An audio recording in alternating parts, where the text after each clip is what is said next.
Bonjour à tous, c'est ici Cléasim. On se retrouve pour ce troisième épisode sur Darkest Dungeon, donc la version bien sûr release, donc enfin avec l'ensemble des composantes du jeu. Il y a d'ailleurs une mise à jour juste avant que je ne tourne cet épisode, donc je l'ai mise en place. Alors je sais pas à quoi elle correspond exactement, mais en tout cas l'élément le plus important c'est qu'on va pouvoir renommer les personnages présents sur tout simplement qui n'ont pas été renommés. Alors j'ai pris un petit peu la liste des personnages, enfin de la liste de mes abonnés, hein, ceux qui me sont disponibles, que je peux voir exactement.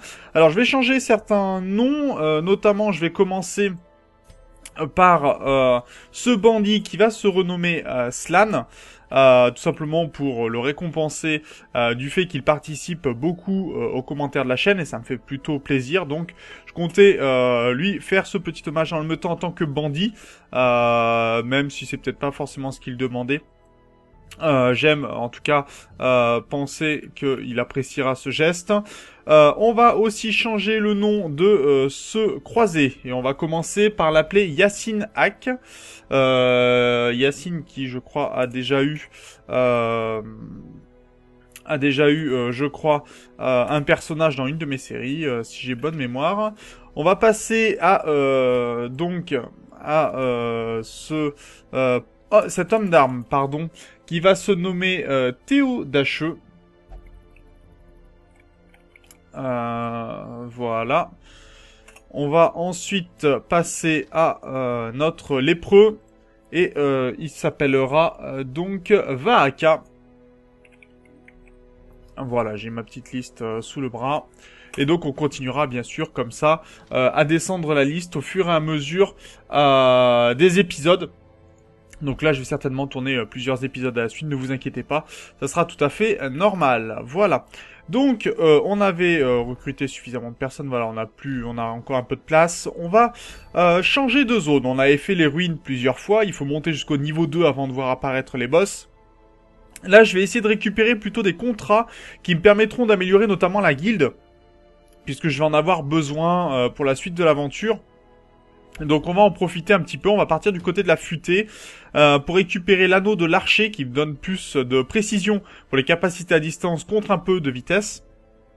On va changer un petit peu, on va retirer Cléasim, on va peut-être plutôt Yassine de ce côté-ci, on va utiliser Théo Dacheux.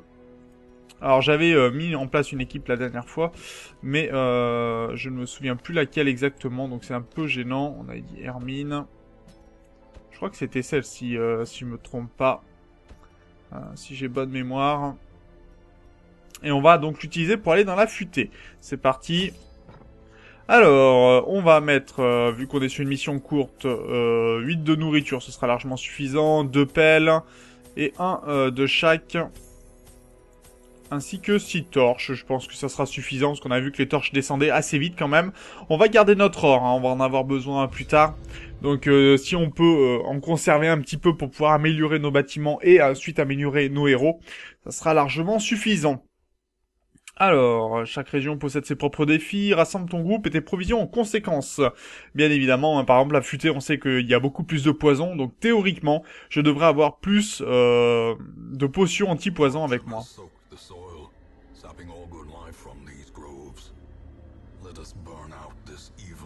Eh oui, allons brûler ce mal.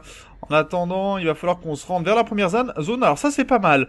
On a eu déjà un repérage qui a été fait, ce qui est plutôt une bonne nouvelle, et qui nous permettra par exemple d'observer un petit peu les pièges ou autres qui pourraient se présenter. On va récupérer déjà quelques écus.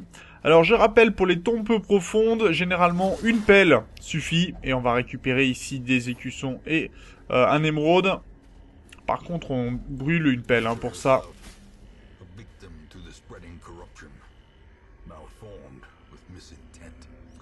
Allez, on va passer à la première salle. Donc un combat contre des araignées. On a un hôtel démoniaque à l'arrière. Allez, on va essayer d'abattre le plus de créatures possible, bien évidemment. Ah, dommage pour l'esquive. Un crachat, donc on l'avait peut-être pas vu, je sais plus. En tout cas, on va faire quelques tirs ou peut-être essayer d'abattre les premières. Voilà, essayer de les éliminer pour avoir le moins de dégâts possible.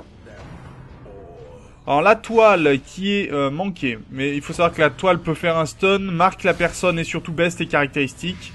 Là on a une infection ici qui est pas très bonne avec un perte de précision. Donc est-ce qu'il prend beaucoup de dégâts? Non.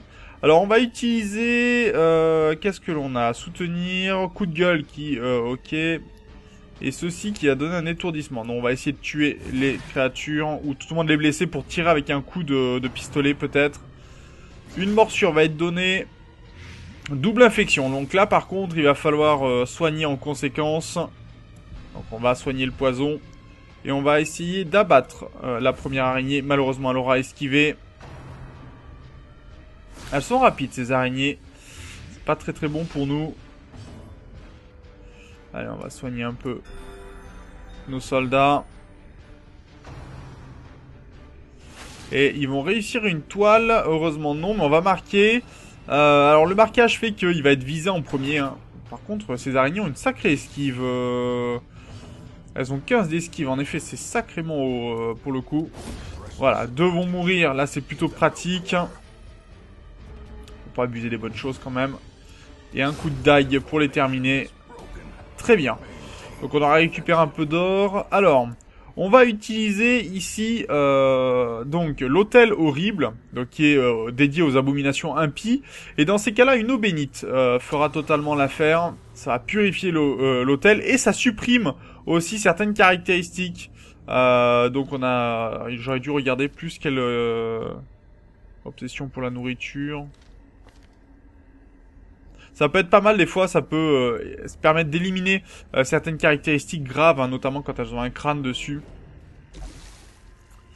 Je prendrais bien le vieil arbre. Alors le vieil arbre, normalement, il faut utiliser pour se faire... plutôt utiliser en fait un anti-poison. Bon, pas de chance, là on a été empoisonné. On va remonter un peu la torche d'ailleurs. Et on va passer à la salle suivante. Comment ça se passe ici Allez, on continue. Alors j'ai pas de quoi creuser. Et là voilà, là c'est le problème. J'ai utilisé ma pelle tout à l'heure. Donc on va devoir fouiller nous-mêmes. Ça va monter le stress, ça va blesser aussi. C'est un peu gênant. C'est pour ça que des fois il faut prévoir plusieurs pelles. Le sac a déjà été pillé. Bon, on n'a pas de chance au niveau des pillages pour le moment. Allez, une torche va être disponible ici. J'espère peut-être trouver des pelles parce qu'on va peut-être avoir des soucis. On est tombé sur un croqueur et 2 manants osseux. Les croqueurs, on n'avait pas rencontré encore. Mais on sait qu'ils peuvent donner des maladies. Il faut faire attention. Ils peuvent refiler des maladies. Ils peuvent aussi donner du saignement. Donc à éliminer plutôt rapidement. Soutenir, non. On va les frapper directement un manant. Voilà, en tuer un, ça fera une bonne unité en moins. 2 unités en moins même. Et lui, par contre, il a 15 d'esquive et 8 de vitesse. Il est pas mort, malheureusement. Et il va peut-être pouvoir attaquer. Non. Il n'aura pas le temps. Bon combat, là, pour nous. Ah, tu ne l'as pas vu venir. En effet, il n'a pas vraiment eu le temps. Le toutou. On va rajouter une torche et on va rentrer là-dedans. Ok, une salle avec des érafleurs fongiques et des artilleries fongiques. Ça fait rarement plaisir de rencontrer ce genre de bestioles. Allez, on va essayer de tuer rapidement les artilleries, si possible. Parce que là, vous allez vite comprendre quel va être le problème.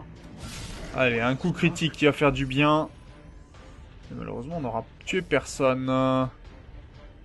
Monstre avec haute protection. Les monstres possèdent une forte protection qui absorbe les dégâts d'attaque, les dégâts d'infection et de saignement, dégâts sur le long terme. Ignore la protection. Donc c'est plutôt intéressant dans ces cas-là de faire en sorte que ces créatures soient tout simplement empoisonnées, par exemple. Ça peut être assez intéressant. Par contre, on est marqué. Donc ils vont foncer sur mon homme d'armes. Ils vont lui faire quand même du dégât en plus. Plus infectieuse, ça c'est dangereux. On a des dégâts partout. On a chopé une maladie aussi apparemment là. Ok, un coup critique qui va en éliminer une, ça c'est bon. Juste là où ça fait mal en effet. C'est pas suffisant. Est-ce qu'on peut avoir celui-là? Il va en manquer. Allez, ils continuent leur infection et ils réussissent. Hein. 4 par tour, ça fait mal. Ça va faire très mal.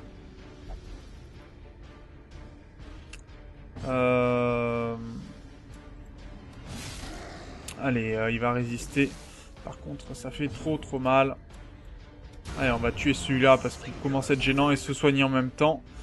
Ce sera très bien. Donc là, par exemple, vous voyez, je lui ai fait un dégât de 4, mais avec le saignement, déjà, on devrait pouvoir faire mieux. Je vais essayer de l'assommer. Ça fonctionne, ce qui nous permettra de pouvoir nous soigner temporairement.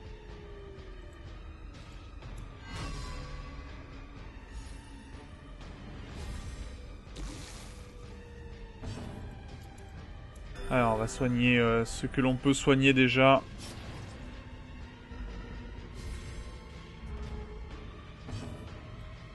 Allez, on va le tuer. Ça sert à rien de faire durer le plaisir. Là, on n'est pas vraiment en état. On a gagné un tambourin brillant, qui est peut-être intéressant. Ok, ça marche. Donc, on a quelques caractéristiques qui pourraient être pas mal. Par contre, je voulais vérifier. On a devenu léthargique, donc qui fait perdre de la vitesse. Notre soigneur qui perd de la vitesse, c'est pas une bonne nouvelle. Hein. Là, clairement. Donc, il faut faire toutes les salles de combat pour le moment. Allez, on revient dans les salles que l'on a déjà visitées.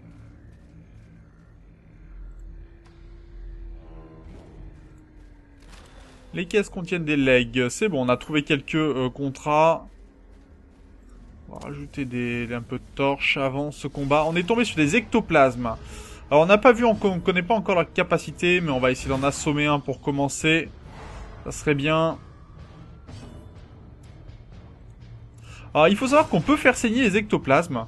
Voilà, vous avez ici l'expérience directe. On va faire du soin à tout le monde.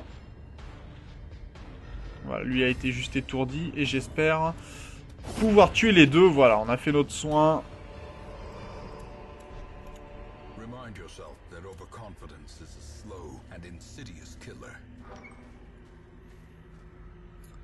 Bon, alors on est contre des chiens. Ça, c'est pas une bonne nouvelle du tout. Parce qu'ils ont des poussées de rage.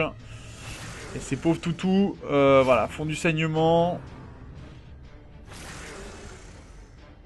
Résistance à la maladie, ça c'est pas mal. On a des saignements de partout. Là par contre, c'est pas bon. On va faire des soins de groupe et double saignement même pour le coup. Donc on va voir pour l'esquive. Là c'est les coups qui demandent... Oh purée, si on rate tous nos coups. Allez, on va en assommer quelques-uns quand même. Parce que sinon on va pas... Si on prend trop de dégâts... Allez, je vais le tuer, tant pis.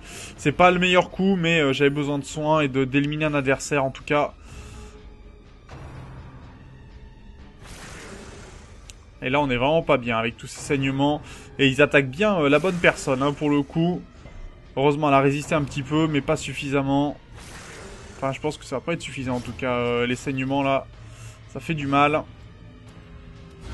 Allez, un coup critique, ça c'est bon. Avec un chien étourdi, on va pouvoir s'occuper des autres devant.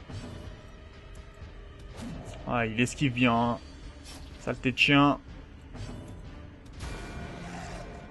Allez, 8 de dégâts, ça c'est bon. Le problème, c'est que ça a une précision très basse, là, pour le coup. Ouais, 65% de chance de toucher, c'est pas suffisant, mais on a fait un mort. Ça c'est bon. Je suis plutôt content. Et il y en aura qu'une seule poussée de rage pour l'attaque suivante. Ok, lui, il a eu un bonus. Hein. Ouais, ils esquivent bien, hein. Faudrait vraiment tenter que les sorts de haut niveau avec eux. Bon, celui-là est mort, ça marche. Allez, soin de groupe. C'est bon, tous les chiens sont tués. Bonne nouvelle.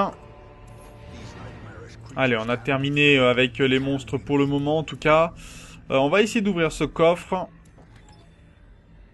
Et on récupère un peu de nourriture. Ça, c'est plutôt pas mal.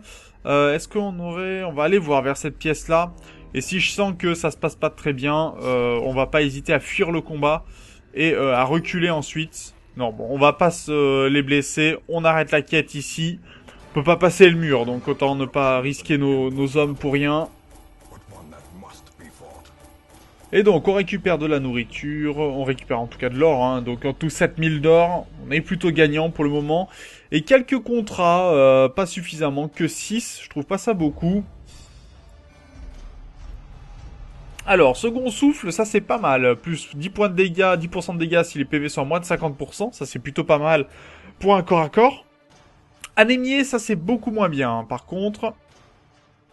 Et présent du soigneur, plus 20% de capacité de soin au camp. Ça, c'est intéressant, mais pour l'instant, on n'a pas vu encore des camps.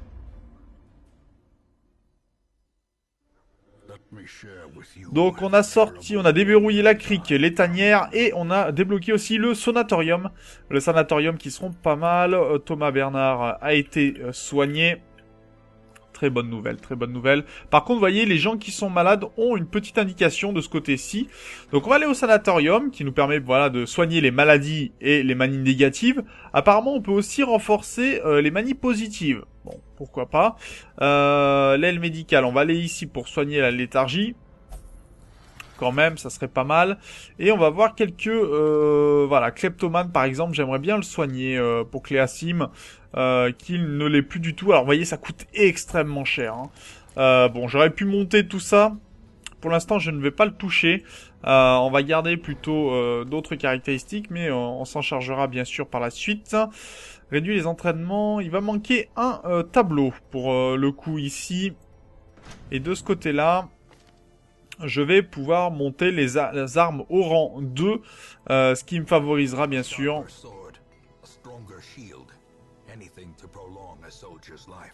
Exactement, tout ce qui peut prolonger la vie d'un soldat.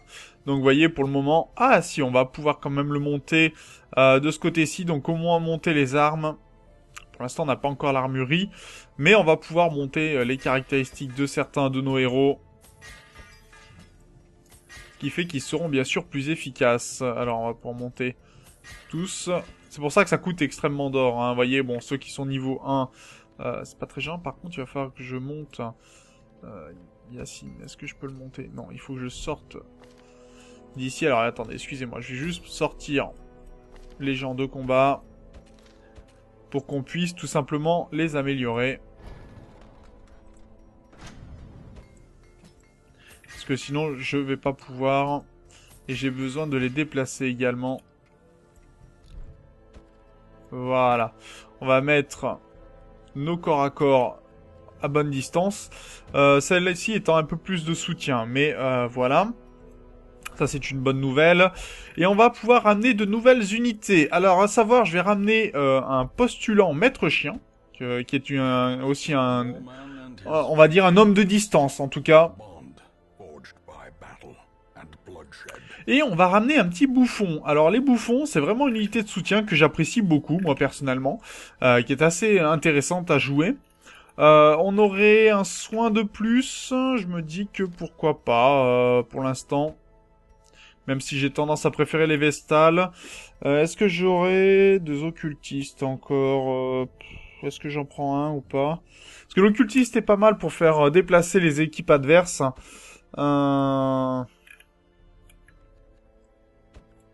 Allez, on va le prendre. Et on va changer les noms d'ailleurs de ces nouvelles unités. Et comme ça, on s'arrêtera là pour cet épisode. Donc, alors, attendez, excuse-moi, je ressors ma liste. Donc, on avait dit Vaaka la dernière fois. Et donc, on va passer cette fois-ci à Ladwell G. Voilà, qui va devenir donc un maître chien. Une unité aussi que j'apprécie beaucoup. On va avoir un fou en compagnie donc de Poisséable, que j'aime beaucoup ce pseudo. Poisséable. Et enfin, Macrae va changer de nom et va devenir Spark Big Dara. Alors...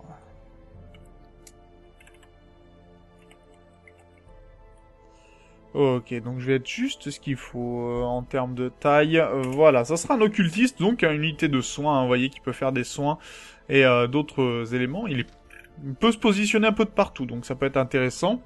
Voilà, donc on va s'arrêter ici pour cet épisode. Pas forcément un combat très difficile, mais on est en début de partie aussi. Et il va falloir maintenant augmenter un petit peu toutes nos unités, voire à se diriger vers les premiers boss. Donc sur ce, moi je vous remercie d'avoir regardé cet épisode. N'hésitez pas bien sûr à commenter, à partager la vidéo. Et on se retrouve dans le prochain. D'ici là, portez-vous bien. Salut!